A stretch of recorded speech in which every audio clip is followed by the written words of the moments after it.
बोलूं विरोध करने का अधिकार है सबको। ऐसे करके लोकल लोगों को परेशान करके ये है आप लोग अगर interview the office bearers who are responsible. आप लोग ऐसा होता है आप लोग तो खुद मारते उठे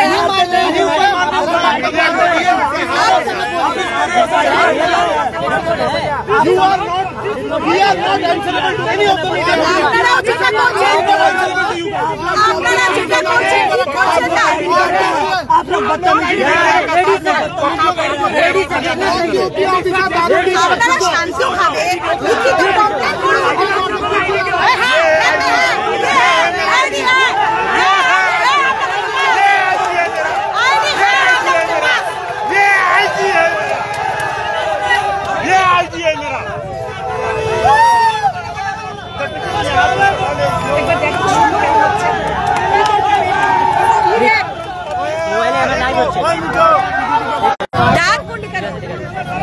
লিখিত কমপ্লেন করুন।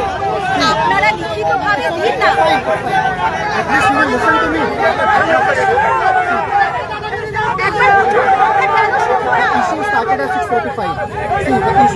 এইভাবে কি আমরা সবকিছুটা লড়তে পারি? যখন আপনাদের ঘরে আসলো তখন আপনারা সাধারণ মানুষের ওপর যখন হচ্ছে আমার একটাই কথা, আপনি কি আইন হাতে তুলে নিতে পারেন? এটাই শুধু একটা উত্তর দিন। আপনারা আইনের পথে যান, নিশ্চয় আইনের উপর কি আপনাদের ট্রাস্ট নেই? আমি বলছি আইনের প্রতি কি আপনাদের ট্রাস্ট নেই, বিশ্বাস নেই?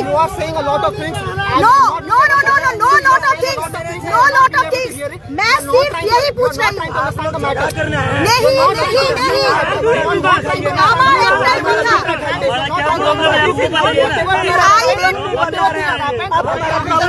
आप लोगों के साथ देखिए, आप लोगों के साथ आर्गुमेंट करके लोकल पब्लिक हैरान হচ্ছে। एक बार तो सोचिए, इधर आनंद लोग हॉस्पिटल है, एक बार तो सोचना पड़ेगा।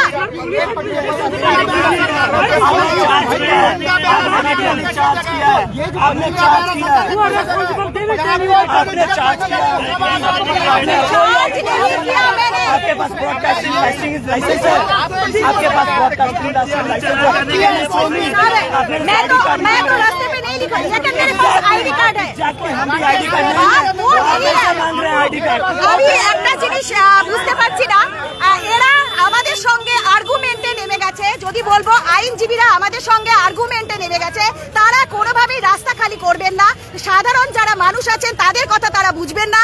এখানে পায়েল সিনেমা হল থেকে আরেকটুখানি দূরে কিন্তু একটি নার্সিং হোম রয়েছে, সেখানে প্রচুর পেশেন্ট প্রতিদিন যাতায়াত করে, তাদের কথা তারা ভাবছেন না। পুরোপুরি নিজেদের হাতে তারা আইন তুলে নিয়েছেন। তাদের একটাই যুক্তি এবং তাদের একটাই কথা যে তাদের হাতে সিভিক ভলেন্টিয়ারকে তুলে দিতে হবে। তারা নিজেরা যদি আইনজীবী হয়ে থাকেন সত্যিকারে, তবে সেই সমস্ত আইনজীবীরা কেন নিজেরা আইনের পথে যাচ্ছেন না? এই প্রশ্ন কিন্তু অবশ্যই উঠছে পায়েল স্থিত যে ঘটনাটি ঘটেছে তাকে নিয়ে। সাধারণ মানুষরা কিভাবে হয়রানি শিকার হচ্ছেন তা কিন্তু এখানে স্পষ্ট হচ্ছে। টানা 3 থেকে 4 ঘন্টা একই রকম ভাবে তারা সংবাদ মাধ্যমের ওপরে কিন্তু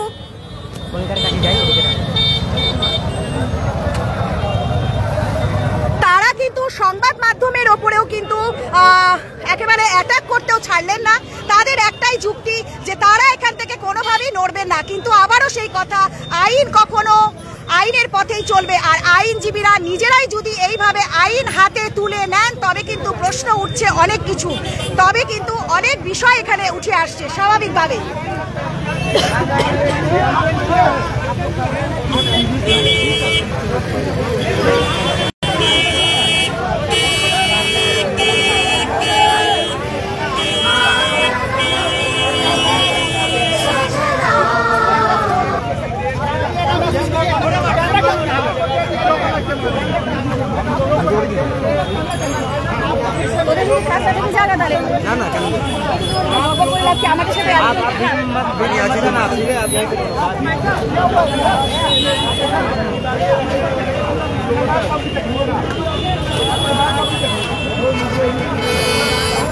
দাদাকে কল কর, তো আমি কথা বলবো। দাদাকে কল কর।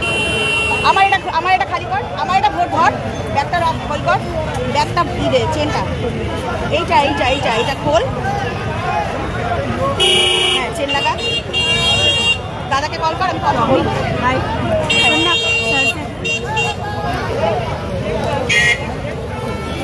না কথা বলো আমি যাই ওখানে লাগাচ্ছি।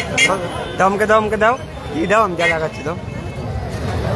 দেখুন এটা দিনের পর দিন হচ্ছে। শিবুদাস বলে একজন পুলিশের ড্রাইভার কিছুদিন আগে অফিসার হয়েছে, ফলস কেস দিচ্ছে।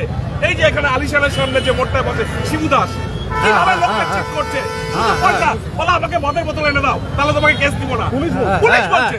শিবুদাস নাম মেনশন করছে, শিবুদাস হ্যাঁ শিবুদাস বহু সৌদ আমি 200 দাও বলছে মদের বোতল এনে দাও, কেস দিব না। আগেই সমুদ্র তুমি দেখতে পারলে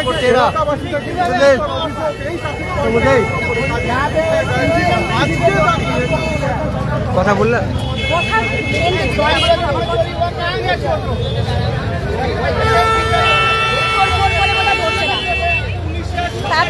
বারবার করতে থাক।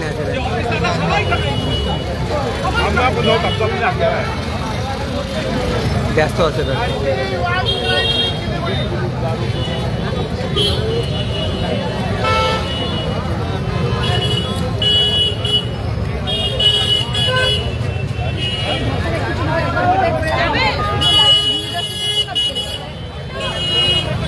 তোর ফোন বলে ধরতেছে এখন, আমি এখান থেকে ফোনটা ধরবো কেমন করে?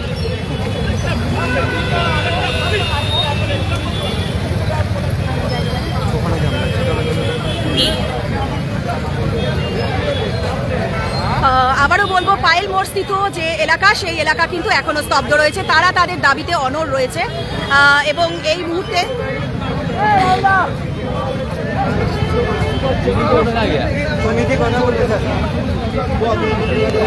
হ্যালো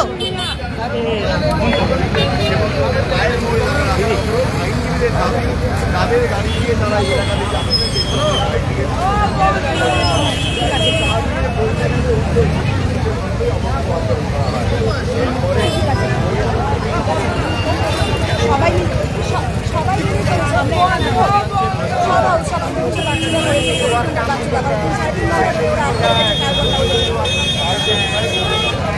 হ্যাঁ শুনে নিলাম তো, বুঝে নিলাম তো।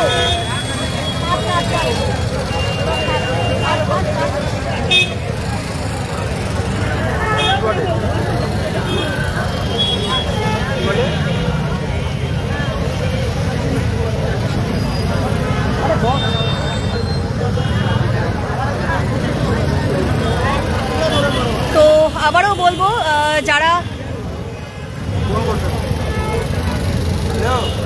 পায়েল মোড়স্থিত যে এলাকা রয়েছে সেই এলাকা কিন্তু পুরোপুরি এখনো স্তব্ধ রয়েছে এবং স্বাভাবিকভাবেই যারা পুলিশ কর্মীরা আছেন তাদেরকে কিন্তু এখানে দেখা যাচ্ছে না, তারা কিন্তু এখানে নেই, কিন্তু আইনজীবীরা রাস্তা আটকে দাঁড়িয়ে রয়েছেন।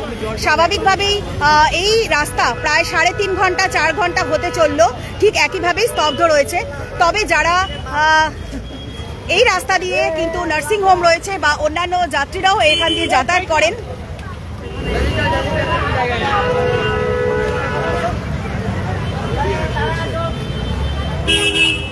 বললাম আপনাদের তরফ থেকে কোনো অ্যাকশন কোথায় আছে?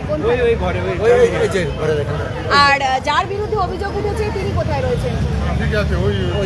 এই ঘরে আছে। তো এখানে যারা উচ্চপদস্থ আধিকারিকরা রয়েছেন পুলিশের, তারাও রয়েছেন, বলছেন। আমরা একবার সেখানেও দেখব যে তারা অর্থাৎ পুলিশের পক্ষ থেকে কেন এর বিরুদ্ধে বা এই অবস্থার বিরুদ্ধে কোনো রকম ব্যবস্থা গ্রহণ করা হচ্ছে না, কারণ দীর্ঘ 4 ঘন্টার ওপরে হয়ে গেল এভাবেই কিন্তু পুরোপুরি স্তব্ধ হয়ে আছে এই পায়েল মোড়স্থিত যে এলাকা রয়েছে সেই এলাকাটি।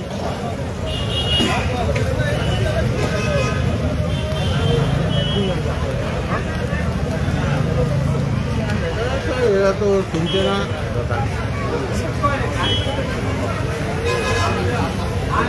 আর কথা হ্যাঁ অন্য লোক বলছে হ্যাঁ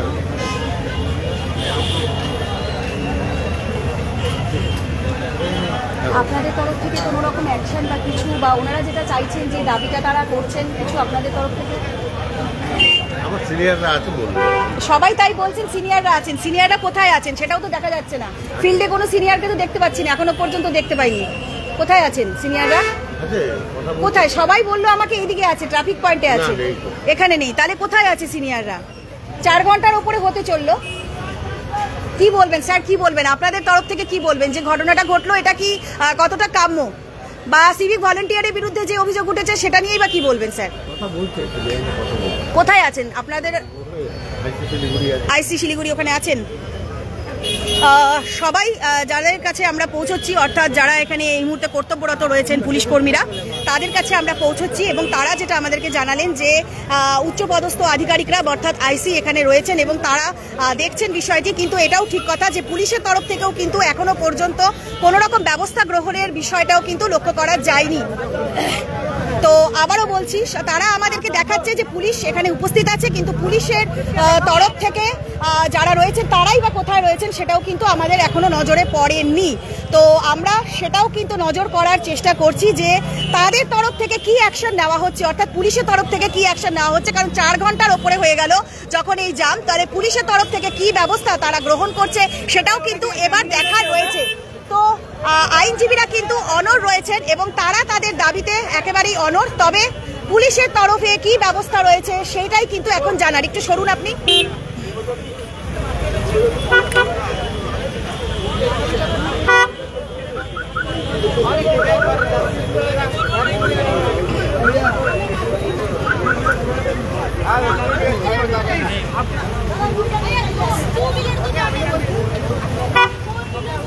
ভক্তিনগর পুলিশের গাড়ি রয়েছে, এখান দিয়ে কিন্তু পুরো গাড়িকে টার্ন করিয়ে দেওয়া হচ্ছে। এখান থেকে পুরোপুরি রাস্তাকে ব্লক করে দেওয়া হয়েছে এবং এই পরিস্থিতি থাকবে যতক্ষণ না সেই সিভিক ভলেন্টিয়ারকে তাদের কাছে তুলে দেওয়া হবে বা তারা এসে ক্ষমা চাইবে ততক্ষণ। তবে এই সংক্রান্ত আরো কিছু আপডেট থাকলে নিশ্চয়ই আপনাদের কাছে আমরা তুলে ধরছি।